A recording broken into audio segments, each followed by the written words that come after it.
bouclerai avec ce qui est peut-être votre préoccupation centrale, qui est quand même la façon dont évolue la démocratie, la façon dont nous pouvons la faire évoluer, la façon dont nous jouons le jeu, la façon dont éventuellement nous changeons le jeu. Et donc le propos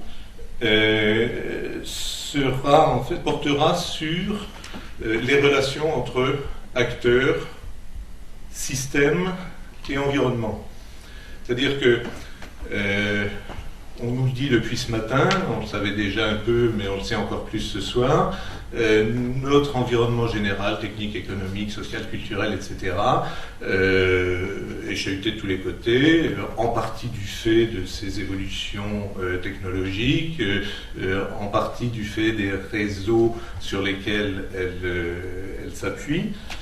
Mais en fait, notre société est en réseau, pas seulement dans ses aspects techniques. Il y a l'intelligence ambiante ou l'électronique ambiante, oui, mais il y a aussi notre relation avec les autres, notre relation avec les systèmes organisationnels, institutionnels, etc., qui, elle aussi, se passe en réseau. C'est l'horizontalisation de la société. Et le sens de mon propos, ça sera d'essayer de dire, ça c'est assez nouveau, puisque nous étions il n'y a pas si longtemps dans des systèmes qui étaient, dans des environnements qui étaient plus verticalisés. C'est le symbole de la pyramide par opposition au réseau. Et ce que j'essaie de dire par rapport à ça, c'est que nous avons encore des pyramides plein la tête et que nous abordons notre environnement horizontal avec des références intellectuelles, culturelles, dans un paradigme vertical. Donc, la question centrale de notre débat ce soir, tout au moins de mon intervention, c'est qui décide. Est-ce que c'est vous, acteurs?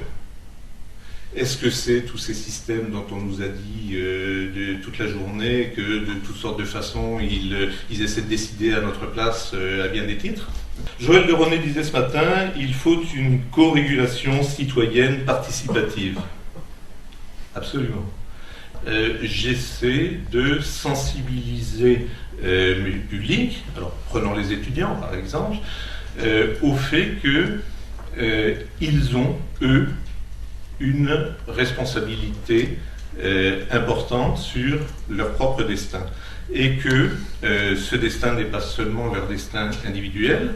Ils ont non seulement la capacité, mais le goût de raisonner par eux-mêmes, plutôt que de souscrire à la pensée unique, de faire preuve de sens critique, moyennant un peu de rigueur et moyennant un certain nombre de contraintes.